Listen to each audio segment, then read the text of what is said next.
everyone, I'm going to show you how to understitch. Understitching is a line of stitches that are sewn close to the edge of a facing to keep it from rolling towards the outside. So for this tutorial, I'm going to be using our coffee cardigan, which has a facing all the way around the perimeter to leave a beautiful finish on the outside. To understitch, you're going to want to sew the seam allowance to your facing. We're going to sew from the right side of the fabric, and we're going to press our seam allowance towards the facing and then top stitch right along that line. For this tutorial, I'm using my cover stitch machine because this has stretch fabric and I wanted to use a stretch stitch.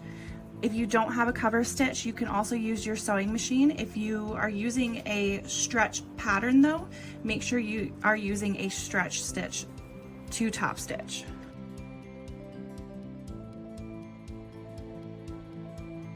Your understitched seam should look something like this.